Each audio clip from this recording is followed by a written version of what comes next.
Hello, What's hello, up? everybody. Welcome to the session of a market update, the quarterly one. Today is March 2024. And if you are watching the recording, good morning, good afternoon, good evening, which might be the case for you. Happy Easter. And we are going to start with the market updates. Sunny, say hi. Hello, everybody. Welcome. Let's get this ball rolling, shall we? Let's go. Okay, so today I'm sharing the slide. Let me know if you are seeing it. Mhm. Good. Okay, so by Sunny and Diego, we are going to share the quarterly market updates. Always, we need to share this one, guys. Disclaimer, I understand this is for education and entertainment purpose only. If you want to buy or sell something, you have to make your own decision, your own due diligence as well, okay? Today's agenda, number one, we are going to introduce the topic of the day today. We are going to jump into the main topic, call to actions, and Q&A session related with the market updates. Do you want to cover this one, Sunny? Sure. This is the same quote that we used 3 months or actually 6 months ago, and this is still true. This is one of the a guy who is he's a analyst of record for several companies. He has his own.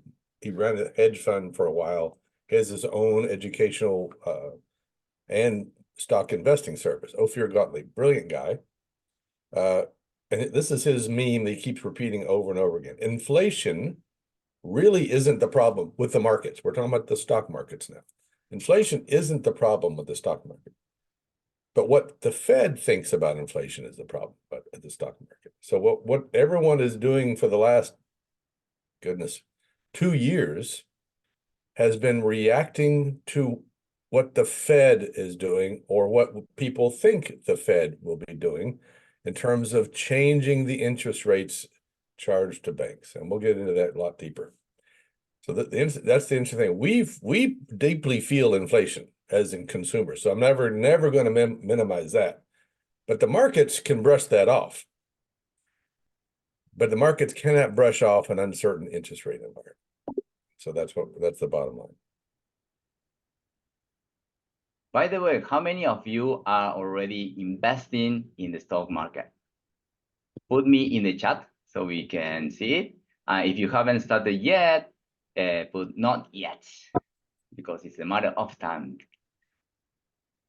So today's main topic is going to be focused on the three amigos, inflations. We are going to explain about that, about the bond yield and the federal rates, the latest updates, and major indexes and individual stock as a continuation of the previous quarters. And we are going to share as well what Angel's portfolio and how we are going to play in 2024.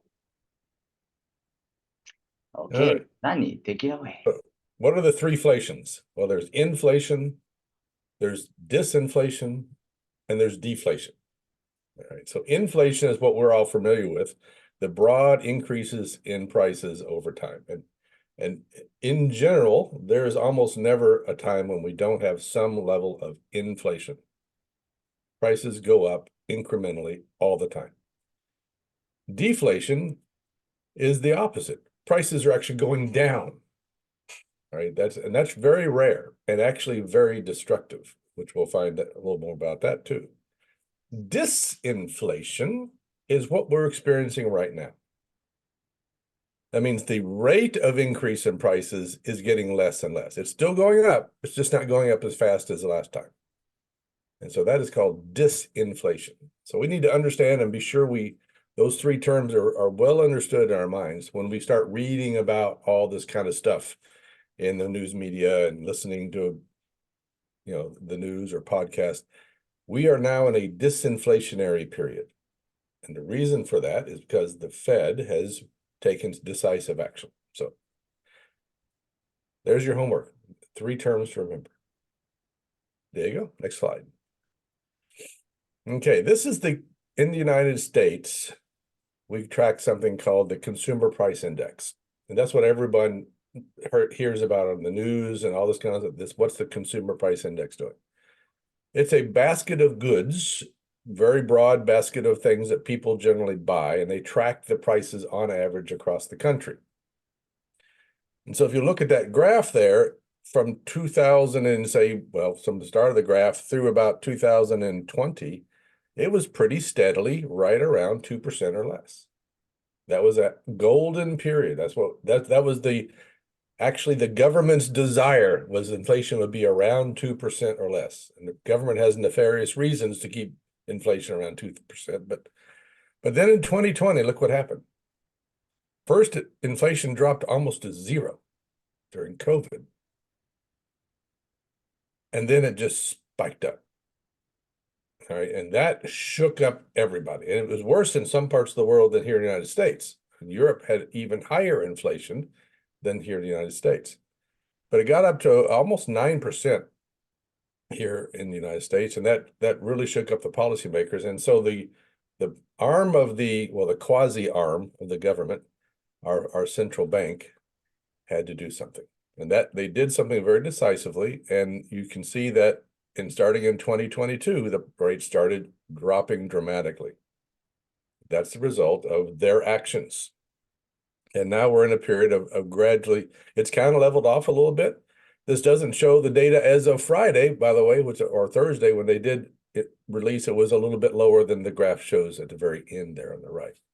So it's getting better and better and better. Okay. But the Fed doesn't really look at that number.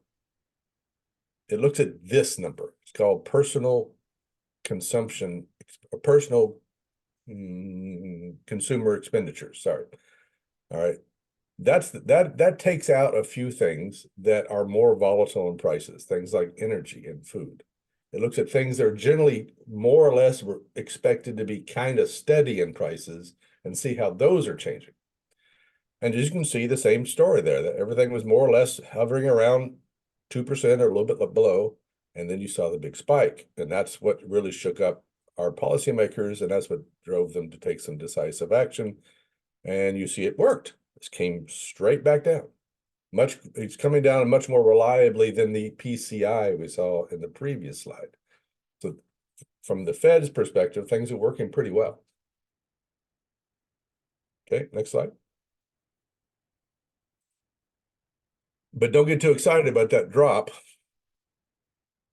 because that's just disinflation. It's not deflation. This is the long-term graph of the personal consumption expenditures there. It just goes up and up and up and up and up and never stops going up and never stops going up, with a couple of brief exceptions in 2008, 2009. You see the little dip there. That was the Great Recession, as they call it. And then you see a very sharp dip that we just saw on that graph there in 2020.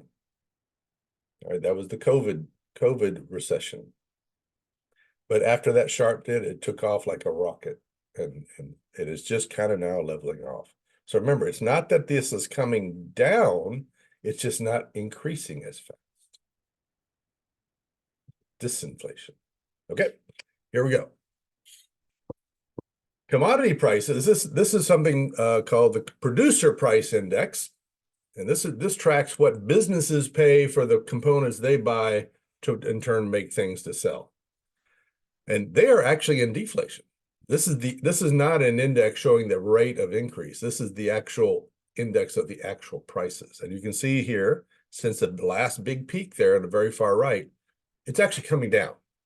So producers are paying less and less for the stuff that they use to make the things they turn around and sell. And that's good news for us in the future. Okay. Next slide. All right, so that's your little micro lesson on what's going on in terms of inflation.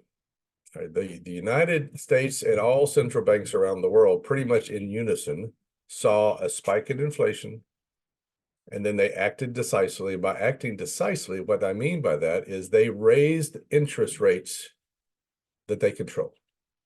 But there's a difference here, especially in the United States, between the body that was doing this raising of interest rates, what's called the Federal Reserve, and the Treasury.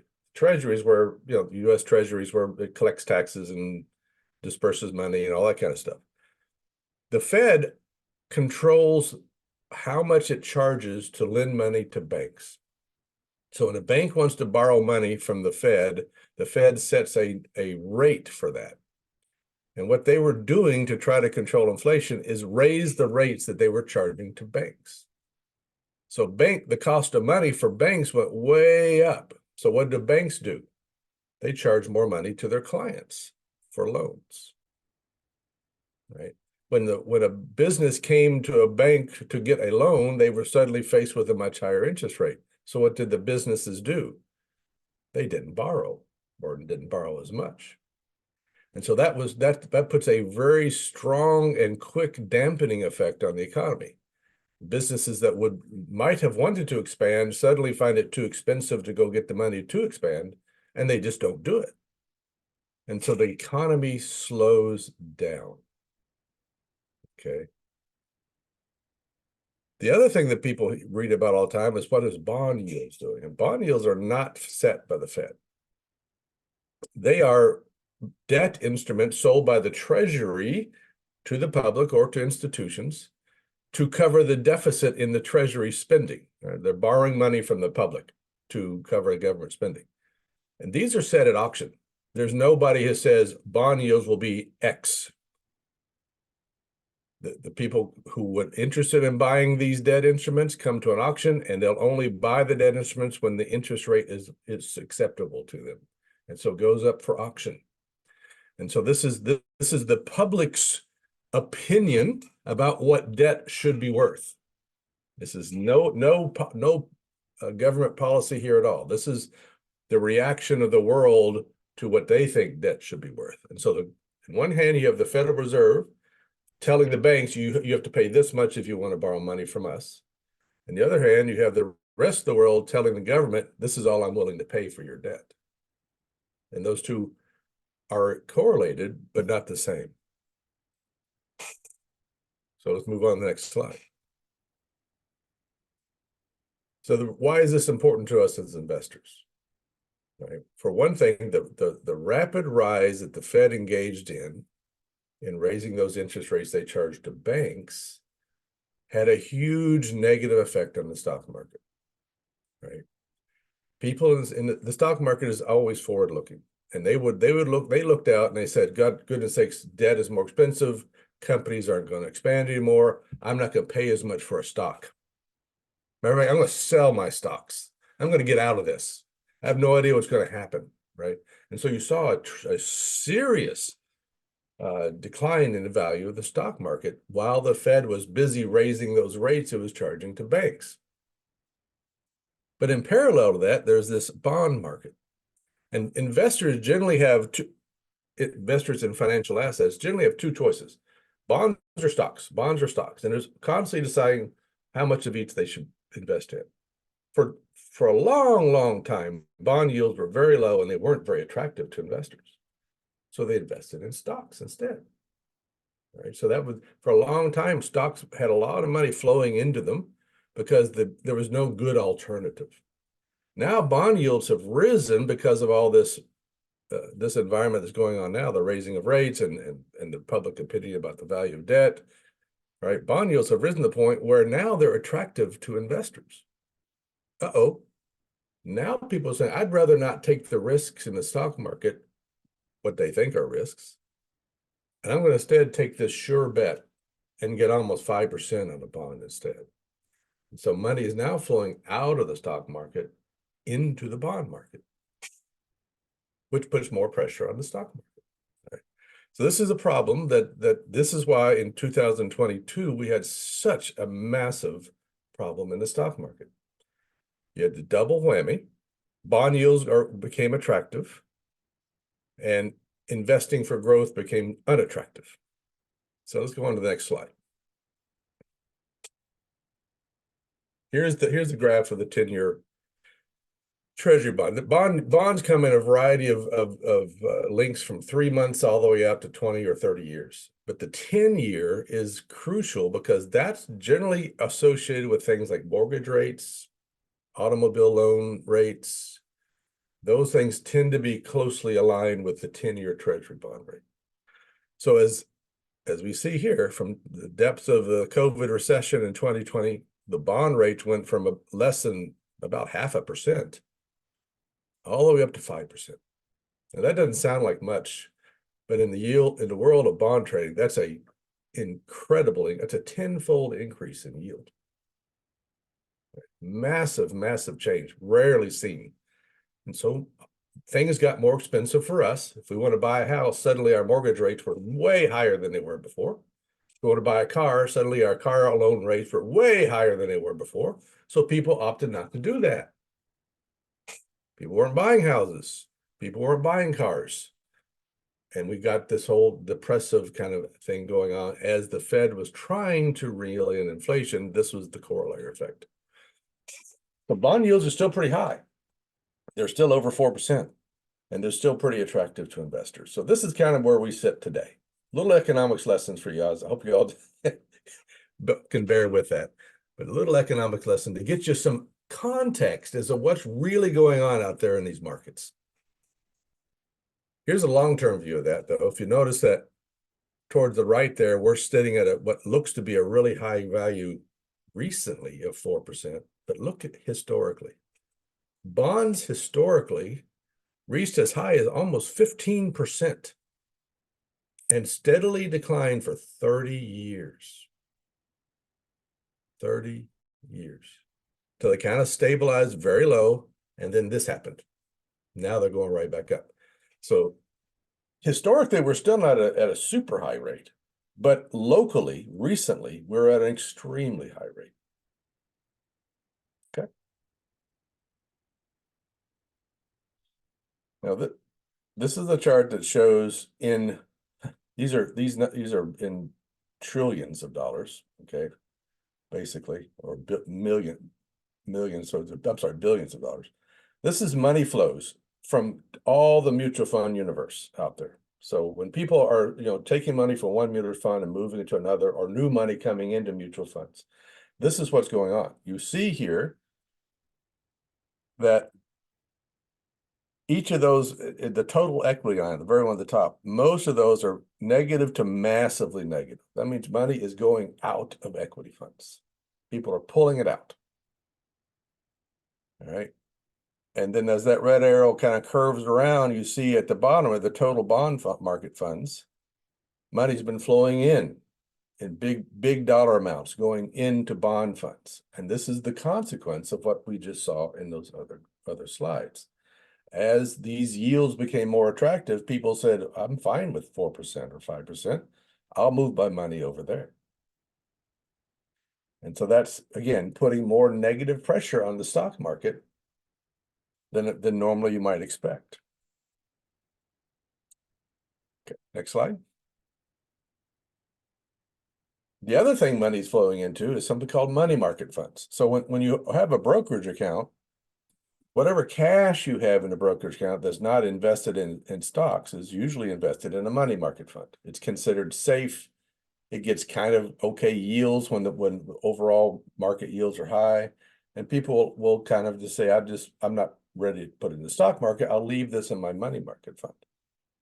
And look what's happened to money market funds. They've really expanded over the last 4 years, right?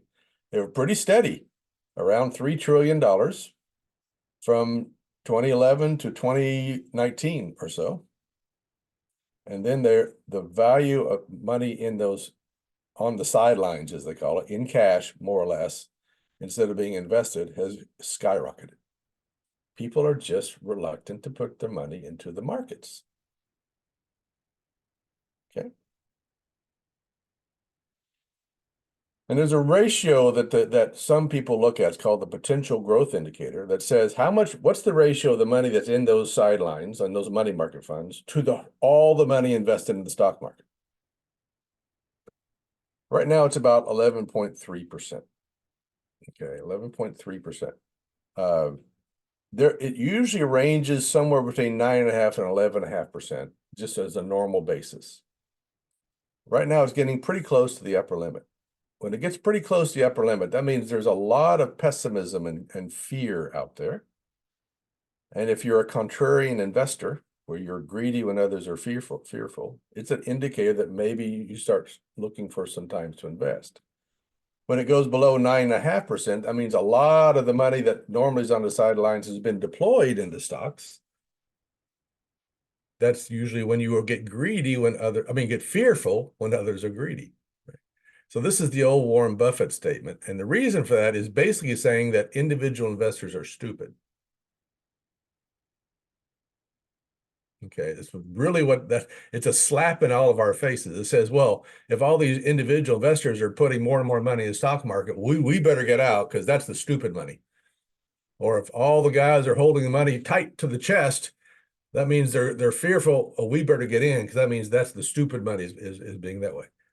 We're not stupid. All right, we're intelligent investors, but that's what this indicator is trying to say. It's saying when that ratio gets too high, people are too fearful, it might be time to start shopping for some investing. That's a very short-term mindset, and we don't teach short-term mindsets here, okay? But I just want to let you know that right now there's an awful lot of money sitting on the sidelines.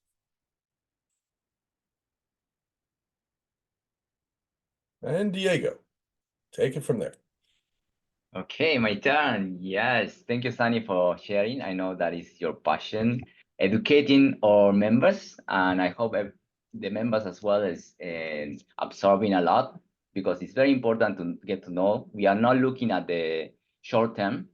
We're not looking at the news or the economists are only focusing the short term, and it's not education, it's entertainment for them because the more entertainment they can make, the more people will go into attract. We are looking into years or decades to come. Okay, so we are looking into the major indexes and individual stock, the 1 year as well as the year to date, which is the first quarter. So let me share with you that. And this is part of the continuation that we have been doing for the past maybe 1 year and a half ago. Okay, so this is the heat map where you can see the major indexes in the past 1 year.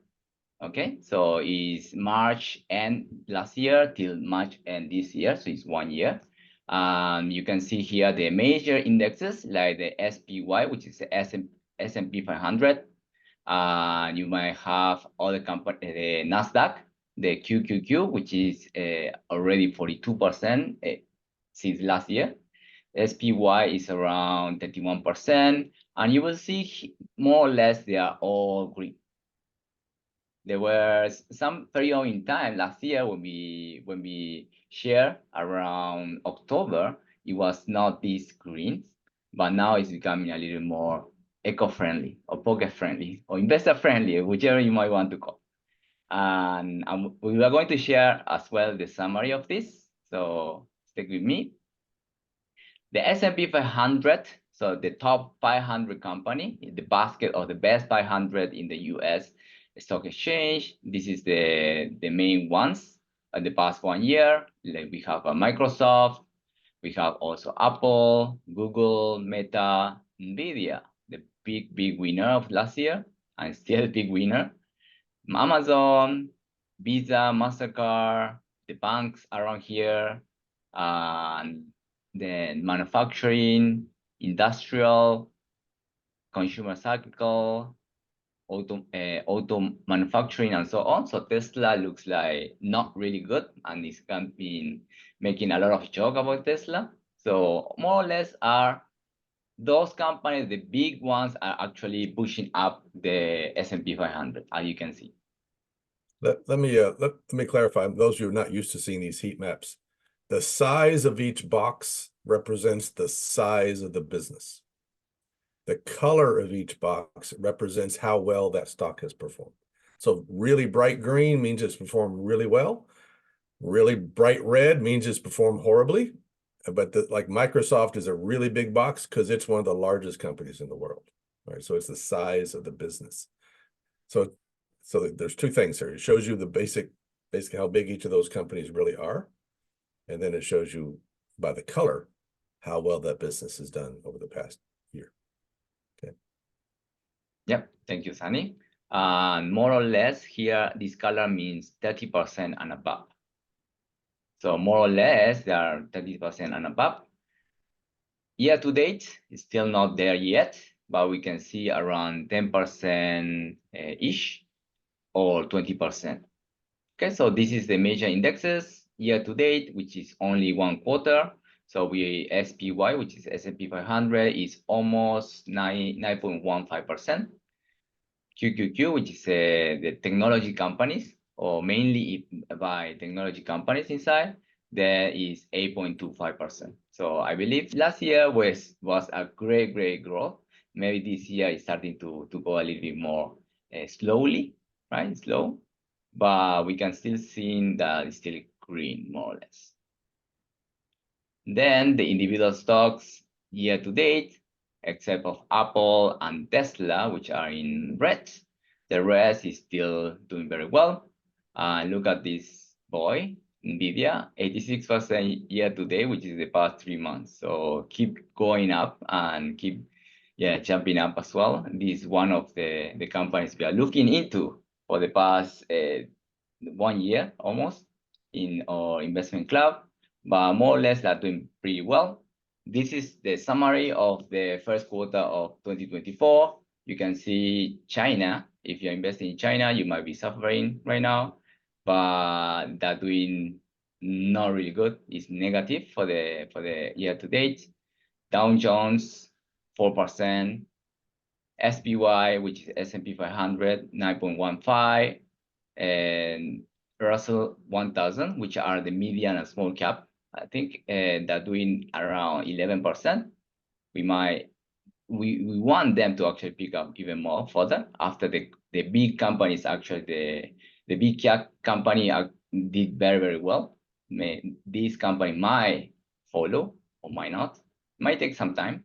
And Nasdaq, which is 8.25%.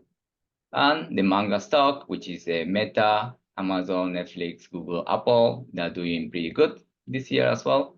And yes, now we have enough data to actually show you that in the past 1.5 years or 2 years, we have been doing the well-edged paper portfolio. So we are doing pretty okay, 13.7% year to date and 48% last year, 1 year return. Okay, so this is the updates. And in the previous session, right, in October 2023, we was talking about when the stock market, the S&P 500, for the first half goes above 10% in profit in price, then the next half it tends to go up higher. And how they did it last year was around actually 20, near to this price. So this is what we show you in October last year. So it was very close to this number. And you can see here they always have certain circle. In the past 20, 50 years, they are actually giving the points and in the historical pricing. In March, on April, used to go lower. And also in October and November sometimes. Then after that, it tends to go up, which is the Santa Claus rally, which happened last year since then. The expert predictions last year was, you can see here, so they call themselves expert because they are in that industry. Let's take a look what is the expectation for them. It was Morgan Stanley was 1%, Citigroup 1%, Bank of America 4% prediction of the 2023, and the closest was Wells Fargo by plus 12%. Okay, and what actually was did in 2023 was not even closer, is 26%. Okay, so it's really close to this number. And the thing is how the S&P 500 at the end of 2024 will do. Maybe if you want to play a little bit, so can you put in the chat how do you expect from here to the end of the year S&P 500 will do? Say a number. Could be some of them like 5%, 7%, 12%, another 26%. Let's play around. Yeah, let's see some numbers in the chat. And I would trust your numbers more than the experts, by the way. So Looking forward to seeing what you say. Yes. Wow. 20%, 15, 16, 20, 18, 19. Wow, quite optimistic. 20, 20, 15, 20. Good, good. And let me show you how, again, the experts are predicting. So this is the chart of the past, maybe a decade. No, how many years? Maybe it's around 50 or 60 years. And they're predicting that in 2024, they're going to do around 0% to 10%. So it's 1-digit growth. Okay, 5 to 10 again. So let's see who is closer to this. I believe that we have more chances than them. They are really, really conservative, and they might be by purpose, right? Because they need to take a lot of commission, and the leftover should be 1-digit profit for the people who actually pay for the service. So it's good to have, for them, it's good to have the 1-digit predictions maybe. The portfolio of Wealth Angels so far, now that we have enough data to show, and that we share this one with the Wealth Angels community, actually. So if you haven't joined our community, join us. If you want to learn, also join us. What we have been doing, the 48%, it was doing pretty well with 17,000. We have a portfolio of 100,000, and we invested half, less than half, and we're making a green zone with this 53%, 53,000 in total net worth as of now. So we are doing pretty well. Let me cover with you this graph that we prior updates in 2023 October. So we were sharing with you when the extreme fear, right? When the market is actually showing a little bit fear, they're fearful about what is going on, and the market was really, really low. As you can see here, it was actually at the 4,100-ish after the deep drop here. And then the market was saying, oh, I'm extreme fear. And when it does say for us, what we need to do is, okay, now is our time to start acting, taking more great companies in our portfolio. And we shared that last year, actually. We are going to share again that always we have to get great companies in our portfolio. That is not going to change, even though the market is a bit higher right now. But as you can see, the arrow here shows you that no matter what, more or less the market is going to follow through. The earnings of the company is growing, especially with the tech company that is growing like crazy. So everything is going to push kind of up. Whether it's like the market could go lower, giving us chances to add, or could be really high and drop again to certain point that for us, giving us opportunity to even buy more, and then keep going up in the long run. So we don't see this as a one event and get crazy. We don't also see this and get greedy. We are looking into 5 or 10 years or more or beyond, right? So put that in mind that now, March 2024, current situation is a bit grid zone in that 75%, which is a little bit a concern in this point of view, but also we have different reasons, as Sonny was mentioning, why we should continue investing in the market. The price as of now, based on the technicals, right? So if it's possible not to see this graph, is the best way to do the things, because you get really, really emotional. If you are busy, you don't have the time to actually study about the market. Just do the dollar cost average, and you don't need to see this. You don't need to watch the news, which is not really good for your health. So now we are in the all-time highs, 5,254 roughly, and then in extreme, almost is coming into the extreme grid. So, but if we look into the decade or 3 to 5 years from now, I believe that we want to still going up. It might go down in order to go higher, but the thing is, don't go all in right now. And this is this is the graph as it shows. The blue line is the fear and greed index, going up, extreme greed, going down, extreme fearful. Then the red one is the S&P 500 index numbers, the price tag, right? So now it's a little bit overstretched. It's a little bit above the greed zone. So that is not a good sign. It's not cheap right now in the price of sense. And be greedy when others are fearful is supposed to be on this area. Fearful when others are greedy.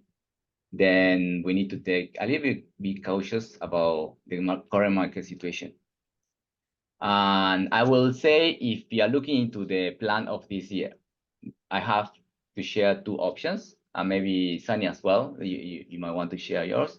But I think we are quite aligned in the option number one. If you are investing in the index funds or mutual fund, whichever it is, right? If you are investing in the basket of the shares, a basket of different multiple stocks inside them, right now might be a little bit overstretched in the price point that, say for instance, the S&P 500 around 21 and 23 is around the 10 years average versus the 5 years average. So it's a little bit overstretched, as I mentioned just now, right? So if we are seeing that one, it's a little bit overvalued in the valuation sense of the S&P 500. Of course, we cannot have a rough number, because there are few hundred companies that is inside in the basket, so we cannot see what is the valuation of each company, but overall it's a little bit stretched. Option number two, okay, apply DCA instead is going to be my suggestion for the option number one. Don't go all in. Reserve some cash to actually invest later on, but you don't need to actually time the market. If you are busy, you cannot do the due diligence, just look into adding every single month the same amount of money. The option number two, invest in undervalued or fairly priced great companies in. So you need to understand that the individual companies has a intrinsic value or fair value. Okay, so most of the people, they are not aware about this. So if you attend to the session, I want you to be aware. So the companies, right, they have a value inside, like say for instance, Google, Apple, they will worth something, right? And along the years, this intrinsic value or fair value is going to go up. As the revenue goes up, as the acquisition, the customer also goes up, and the operation efficiency goes up, and so on. So we expect the price keep rising, but the mid market price, which is the market that millions of people actually putting in the market by buying and selling, right? If you cannot really read what your spouse are thinking in this moment in time, for sure you cannot read what millions of people are thinking about, right?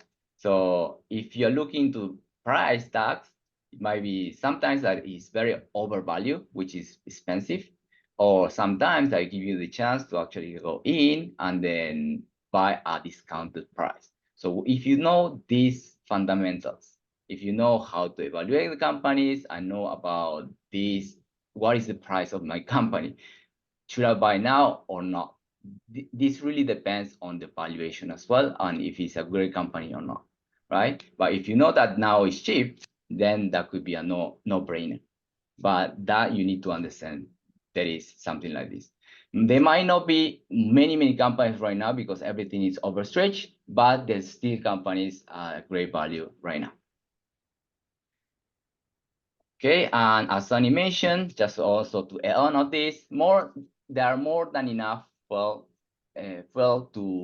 actually keep running the market at higher pace. Because in the previous 3 months, there will be the earnings that are happening for many companies, and they are delivering a great results overall. Okay, so like technology companies, energy, industrial, consumer, healthcare, and so on, they are doing a very good job. All the companies very profitable, as well as the earnings was great. like 80%, 87%, and so on. So there is still a lot of potential for this company to keep growing. As you can see as well, there are like $6 trillion in the market and money market funds that is going inside there and sitting the cash in the banks, right? Collecting around 3 to 5% on these money market funds. And when they see the markets running too high, too fast, they will see that they will feel the FOMO, right? We don't play FOMO, we play JOMO, but joy of missing out.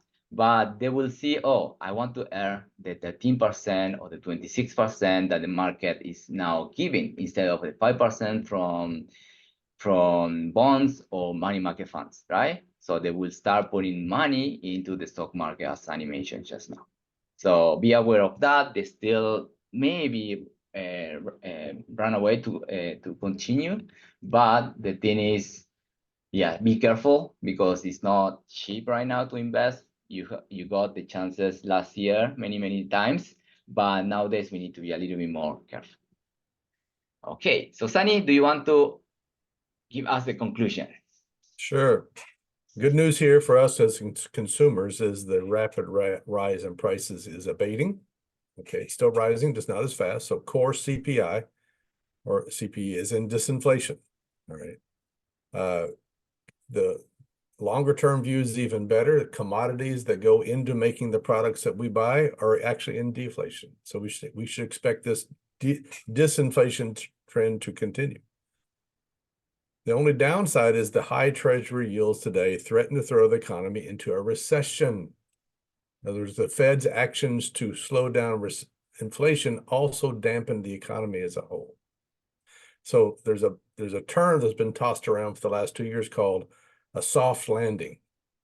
That's where the Fed actually succeeds in taming inflation, but does not put us into a recession. Usually that happens. Usually whenever the Fed acts decisively and raises rates, it actually triggers a recession in the economy. That hasn't happened so far. And the ideal outcome would be it doesn't happen. So we're watching that pretty carefully. That's the next thing that's kind of worrying the market is whether or not there's actually going to be a recession because of what the Fed has been doing. So all in all, good news for consumers. The big price spikes that we saw and we suffered through, they're not going to go away. The prices are never going to go back down, but at least the rate of increase is going to mediate. So.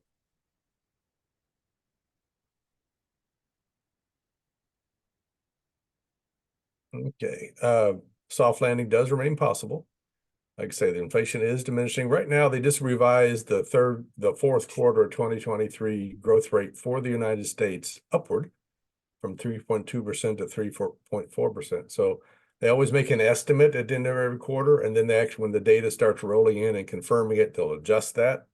So they just adjusted it last week upward. That means the economy is stronger than they expected. That's a good sign. That means no recession yet. Unemployment in the United States is spectacularly low, historically low. I mean, it's like less than 4%, which is amazing for an economy of our size. And wage growth, usually you would expect to go up, but it's been moderated. It's in line with inflation instead of exceeding inflation. So all those point to the Fed might pull this off. They might actually control inflation without triggering a recession, which is kind of unique historically.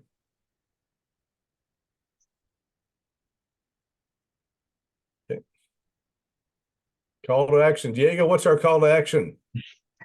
Okay, so everybody, I think if you are already starting investing, well done. I think you get a quite good yield last year and this year as well. So if you haven't started yet, start investing.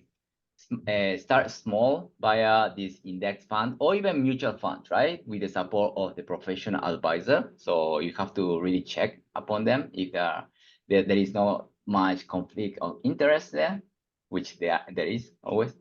And if you like to boost your return, you might want to consider investing in individual stock as per the difference, right? You can see into the index versus the stocks, and there are no better way than investing to realize your financial dreams. So if you haven't, begin your education.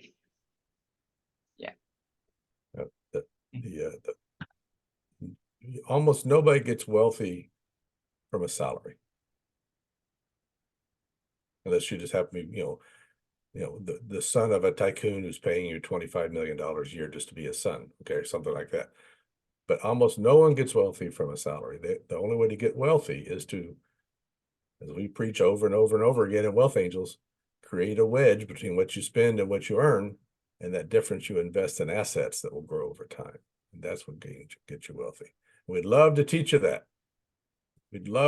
That's our mission. We want to teach people how to do this, right? And so we do have a premium community. We have two communities in Wealth Angels, one of which is called our Mastering Money community, where we teach you how to master your money, take control of your personal finances. The goal of that is to create that wedge we talked about, so you can have money to invest. But then how do you invest it? Well, we have a free course on how to invest using ETFs.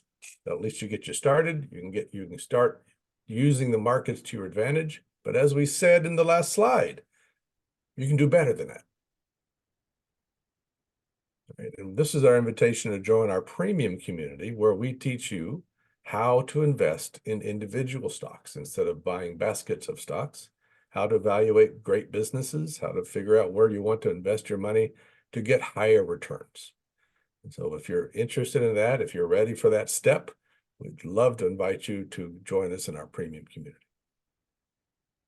Yes, and if you are still doing the financial field fundamentals and you're still paying yourself first and then having your emergency funds as well as your protection and so on, keep doing that, because there will be a time that you can save for your future. And when that times come, then you might need to learn. So learning from the YouTube, I don't really recommend that way, but having the community will bring you another the boosted results. And not us telling you that how good could be. I think I would like to invite a member who actually joined, and then we always, when she shares something about her journey, inspires everybody. And if that is okay, maybe Kamensh, are you here to actually share a little bit about how was your journey, and as well as where are you right now, including results? Results speak the loudest. Hello, can you hear me? Yes. Yes, okay. Thank you for this opportunity about sharing. I'm so grateful I'm able to share about this, because like no one would believe I could share about my finances. I work I'm a beautician, so I have a beauty salon, and in pandemic I was overwhelmed, in debt, sad, and feeling that I was drowning. There I found the importance of my finances, because of all what was going on around the pandemic. And so finally I had the chance to review my life and put what was important in front, like the care of my finances. And so, because I couldn't live happy with debt, no one can do that. So I started the Wealth Angels right after having done my life book. So I began with the financial freedom fundamentals, and I saw, and I have like so much learnings about that. First of all, I understood that I didn't earn little. I was earning quite good amount of money, but I was like I had no plan for that money, and having no plan for the money, it's the worst thing you can do. So I started having this plan. I made my emergency fund. I planned my insurance. I pay all my debt, because I had two kinds of debt: my personal debt and my business debt. So I started like working on those things, and finally, a year later, I felt a little bit comfort about investing, and I started with the ETFs.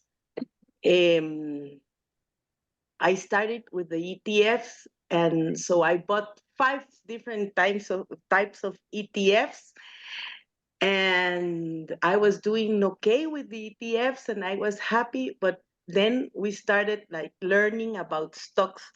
But I want to share that I was surrounded in that moment with people with a lot of fear in stocks. Everyone had a news about them losing money.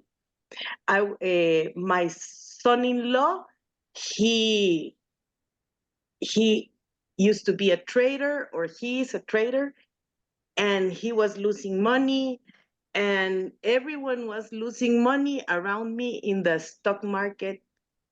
So I was like very, very, because I had in one hand a lot of confidence, and in another hand a lot of information coming from other side.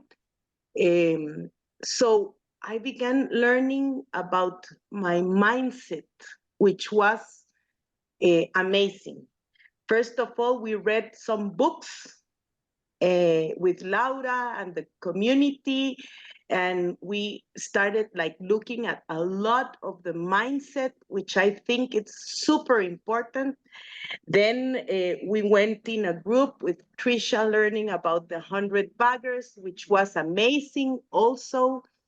And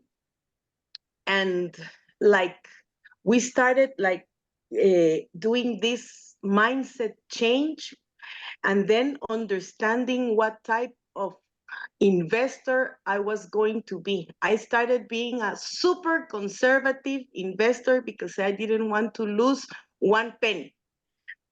And I still don't want to lose 1 penny. But now that I know a little bit more, we began to learn how to investigate the companies and which companies we could invest in, and using some tools, which I really, I'm so grateful, because now when I see people with fear around me about the money market, I can understand why they are fearful, and I would be fearful like them if I wouldn't have the knowledge. So like it's a whole group of things. Like the community helps, the knowledge of Diego and Sonny, which they share with a lot of love, and they give a lot. That's super important. The community and the learning. And now I feel like overwhelmed when someone tells me, can you help me with this? Can we study this company together? And I'm super grateful, because yes, I can do that. Now I can do that. And I follow the Wealth Angels rules as well, like never tell someone where to put their money, but I can share where I do and what I do. So it has been a learning path with a lot of joy, which I think it's very important, because it has brought, like to me, it has brought peace. I've seen the growth of my money. Now I feel more comfortable, and now I know why I don't want to spend money in things that I don't need, because they are rather in a place where they will get me wealthy and get me to where I want to go. So I'm so grateful. I started like the first year we did the portfolio review, and it was like a 38%, I guess, Diego. I don't remember, but that was my first. And the second, it was above 50 so percent. So I'm so happy, so glad. Uh, I'm a hairdresser. I was not into finance. I was in debt. I had fearful people around me. And all of that was part of where I was. And now I'm in another place, where I can bring some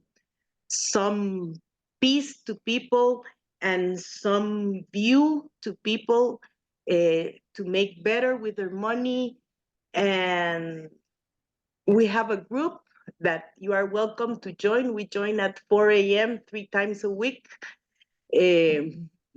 And we study companies and we help each other, and we have overcome a lot of knowledge.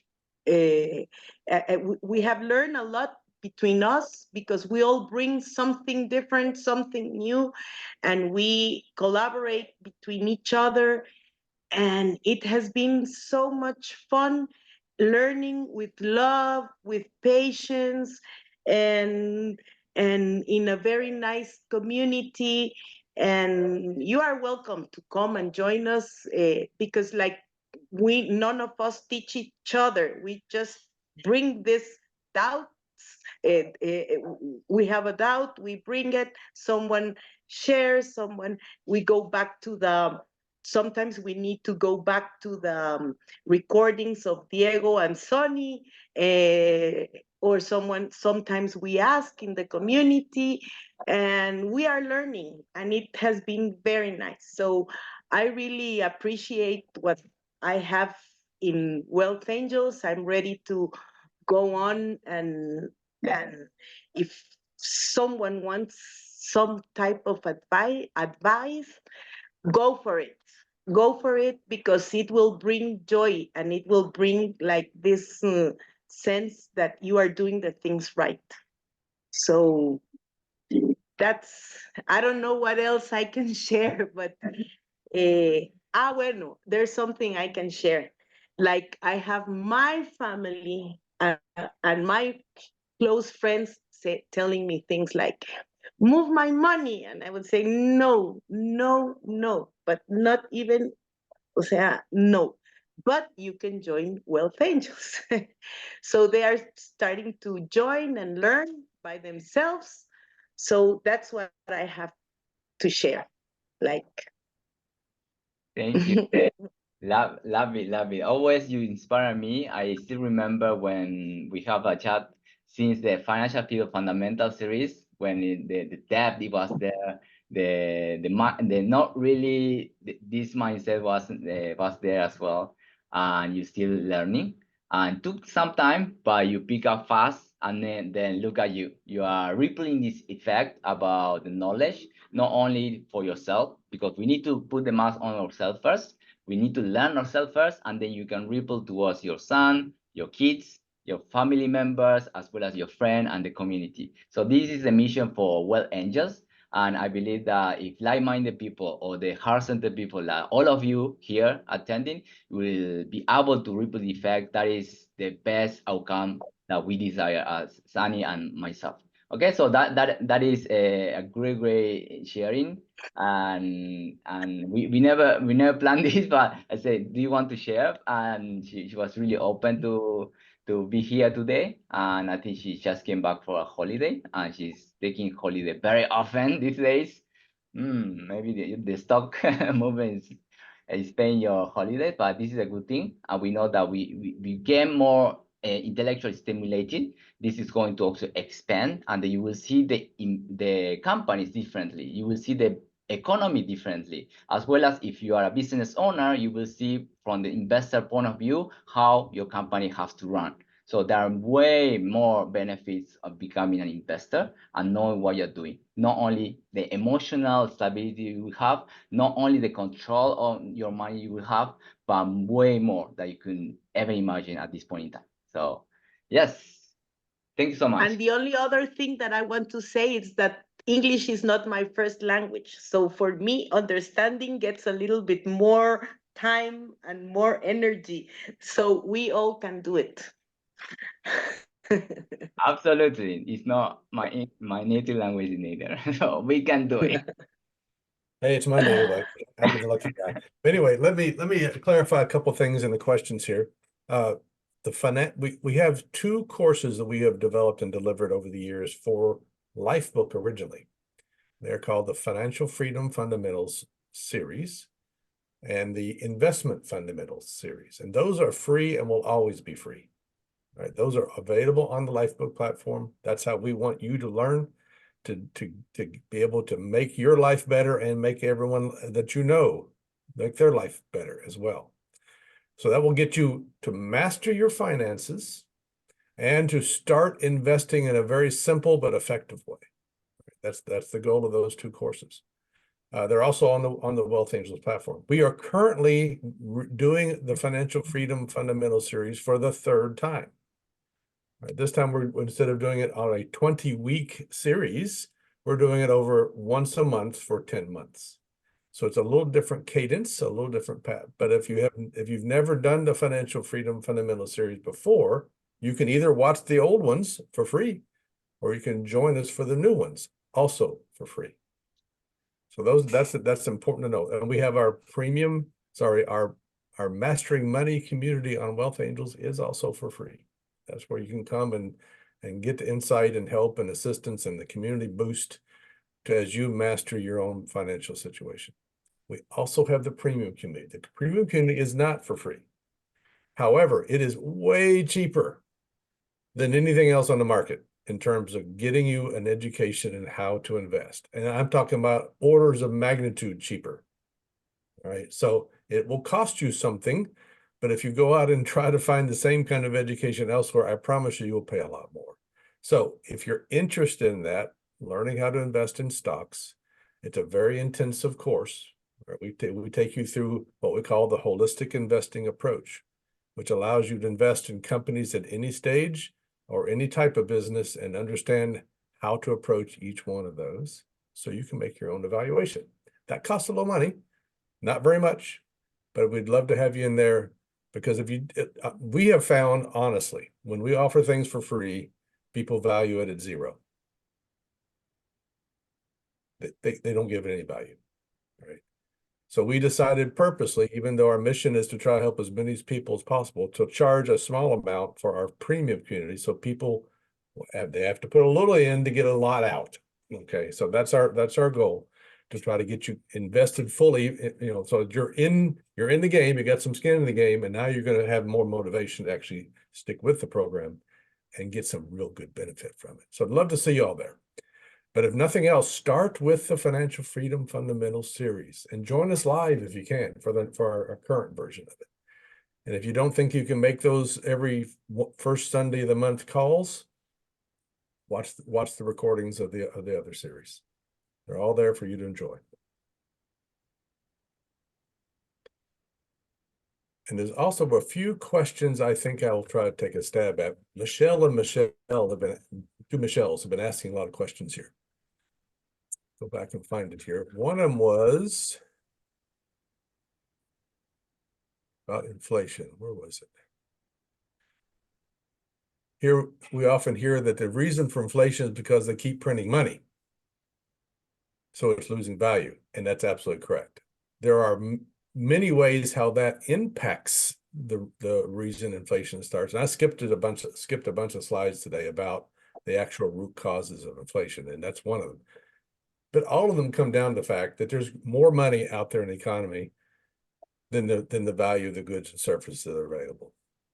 And so the prices go up. Right? And so when governments do these big stimulus programs like they did for COVID, where they just injected vast amounts of cash into the economy, well, you get inflation.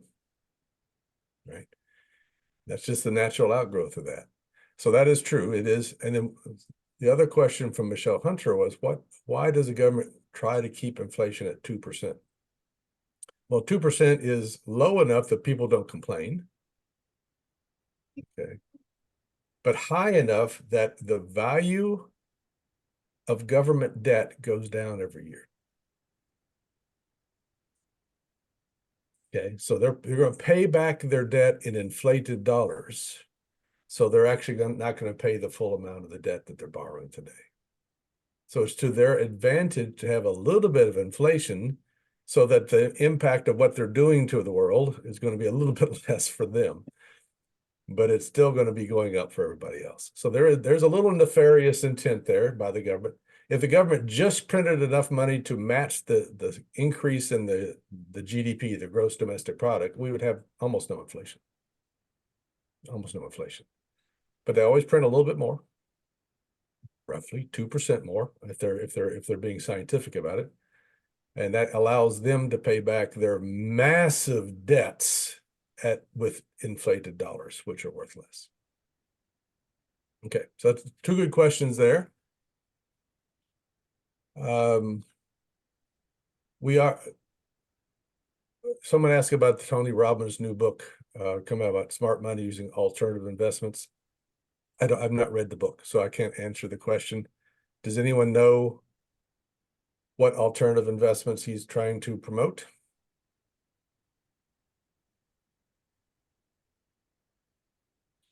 So I'll give you my 2 cents worth. There's a lot of alternative investments out there. Art has been a stalwart investment for a lot of wealthy investors. They invest in art.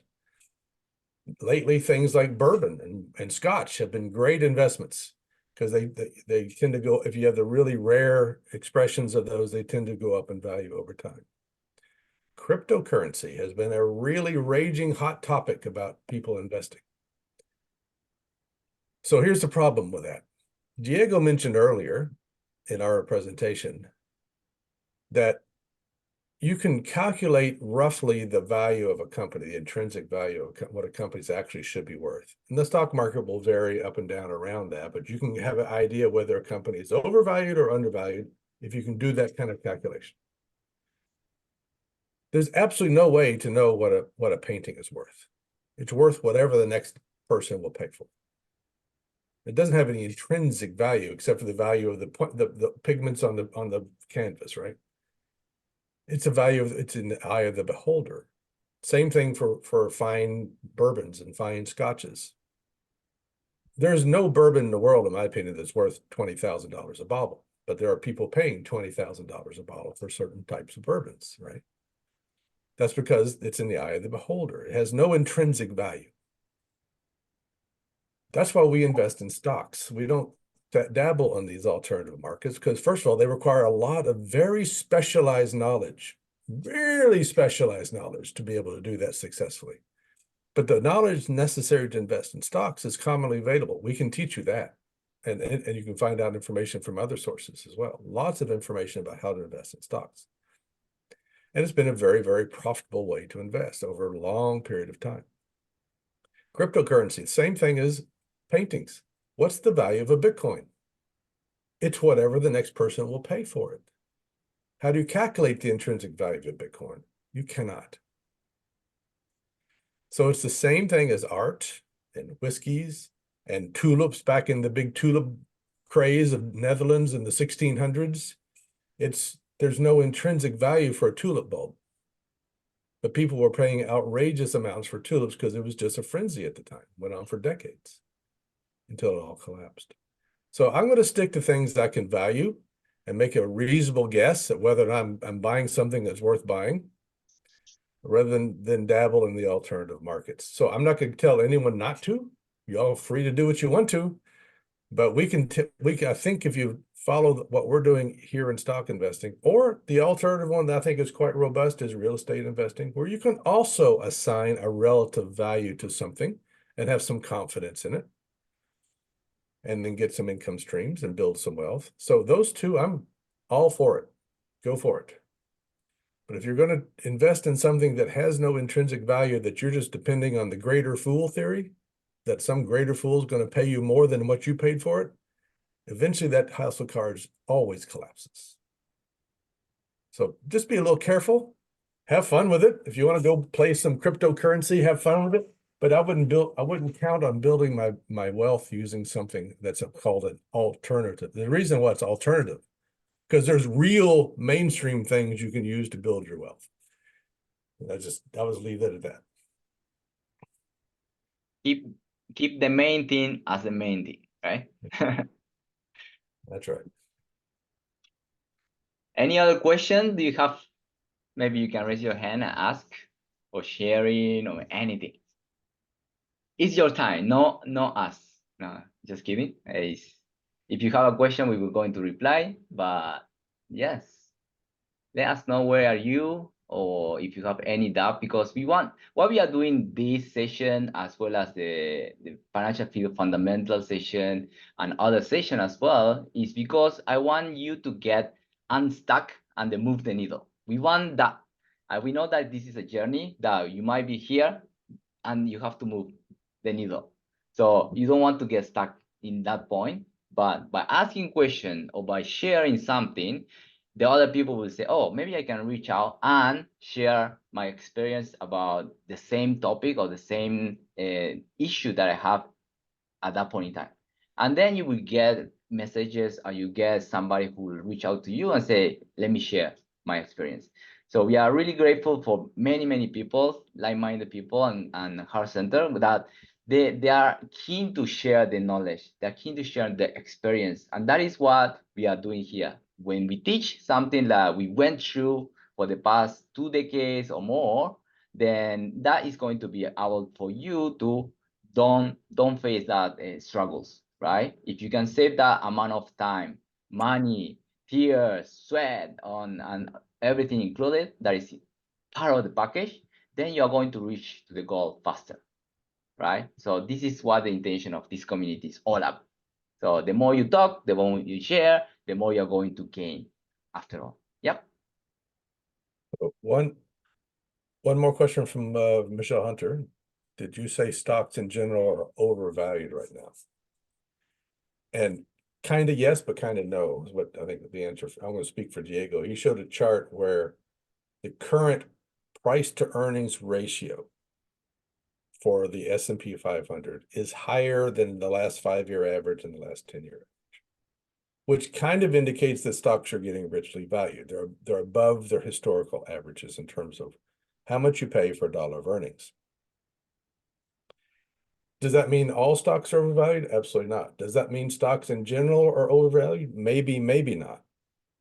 But it's just a point to consider. Right now, it's kind of crossed over that threshold where things look like they're higher than have been historically over or average on the average for the past 5 or 10 years.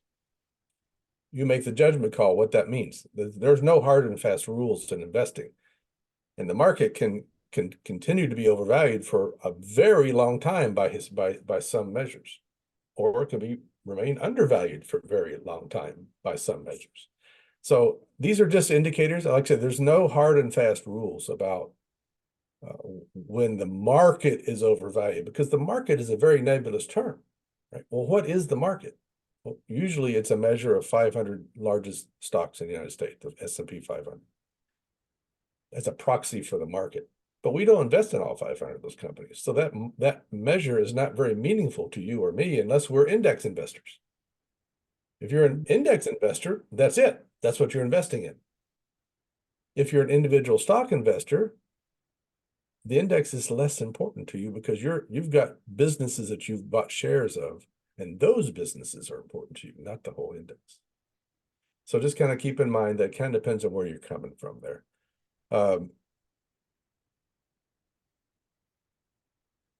So Michelle says to put less money into index fund based on them overvalued as a whole. No. Diego mentioned DCA, dollar cost averaging. And this is, if you're doing index investing, this is what I strongly recommend you do. You put the same amount of money into the index fund every month. Every month. Doesn't matter what the market's doing. Pay no attention to the market. You put the same amount in every month. When the market is overvalued, you are by definition, let's say you're putting $100 a month in. Your $100 is buying less shares. So you're not overbuying, you're buying fewer shares because the market is high. If the market is undervalued, your $100 is buying more shares. So you're taking advantage of the low by getting more shares for the same amount of money. And so that way you don't have to worry about what the market is doing on the short term. You just buy, no matter all those wiggles and waggles of the stock market, you're just buying, buying, buying, buying. And over time, those wiggles and waggles start to look like this, up and to the right. And so that your investments will continue to grow. Oh, private equity investing. Thank you, Gino. Did not know. We have, in general, individual investors don't have a lot of access to that. It's changing. There are now crowdfunding source ways of investing in private equity. That's a whole different topic. Private equity, in case you don't know, you're investing in companies that are not available on the stock market. They're private businesses that you're investing into. All right. The trouble with that, and I'll give you a contrast. It's hit or miss. If you hit big time. Big time. If you miss, you lose it. It's gone. Okay. So here is the problem. In the public stock market, when you're buying stocks in the stock market, there are reporting requirements that are very stringent. So you get a pretty accurate picture of the financial health of every business you want to buy. Private equity, that's way not true. So you are trusting the owners of the private business to paint an accurate picture that you're investing in that picture they're painting. And so the information is it's much more obscure and prone to error and not to my taste. So I'm not going to say anyone don't invest in private equity, because people have made a lot of money doing it and people have lost a lot of money doing it. It's just that for me, I like a more level playing field where I know more about the businesses I'm buying. So that just is my personal preference.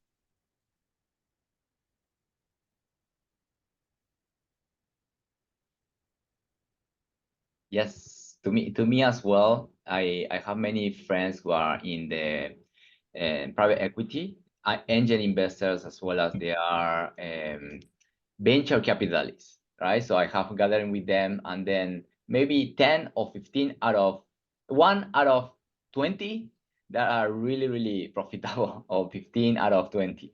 It's really depend, right? And then they wait around 7 years to actually get into the money back.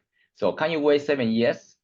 Yeah. And can you just make, if 1 out of 10, 15 or 20 makes the profit, are you okay with that? If you cannot handle maybe the 4 or 5% volatility, which is the ups and downs, if you can increase to 10, or you can increase a little further, then that will be a different investments vehicle for you. There is not for everybody. Normally, yeah, when it comes to that in private investment, or even the previous book that it was everything all about index funds, or using their fund company that is going to do the investment for you, there is always something in between, right?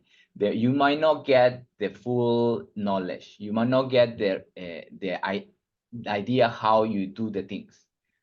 So for instance, Mindvalley is having some kind of trading courses that you need to pay way a lot of money, and you might not get the how to invest, right? So make sure that you're getting the knowledge, because if you lose the money and you don't know what is going on, you lose the money. It's gone.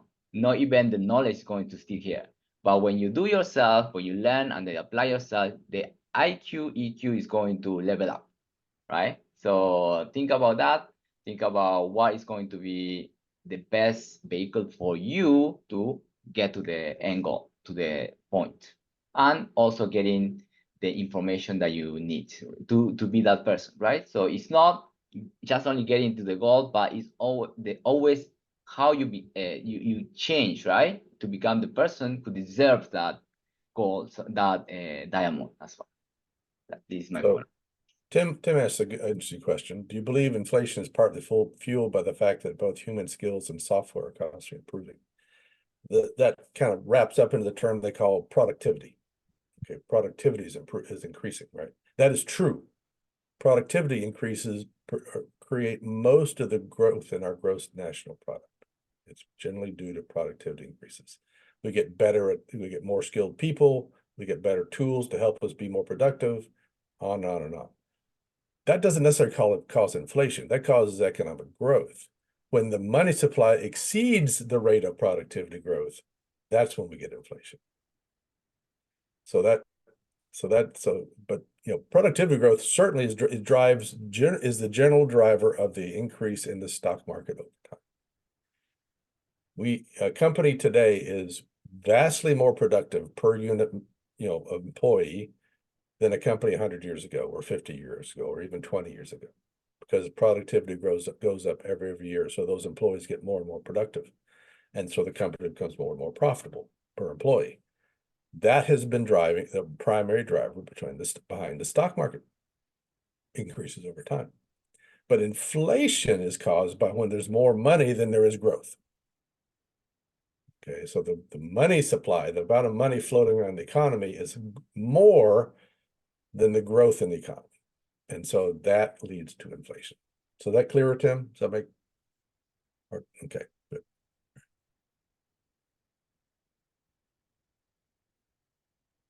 Okay, and about one more thing about private equity investing, Diego touched on real briefly, is liquidity. When you invest in private equity, your money is locked up for a certain period of time. You cannot get it back out. And so let's say you invest in a really promising company, it's got a lockup period of 7 years. If that company goes bankrupt in year 6, you've lost everything and you can never get your money out. There's no possible way. In the stock market, you can get your money out in an instant. If you smell something fishy about a business you thought was a great business and you want out, you push a button on your brokerage firm and that money is out of that investment immediately. So there's a vast difference in how quickly you're able to ascertain and react to things. And you might even know the company's about to go bankrupt in private equity because they don't have to report all this kind of stuff as clearly as they do in public businesses. So the liquidity problem, to me, is another no-go for private equity. Just not interested in it. All right. Any other questions? Good questions, folks.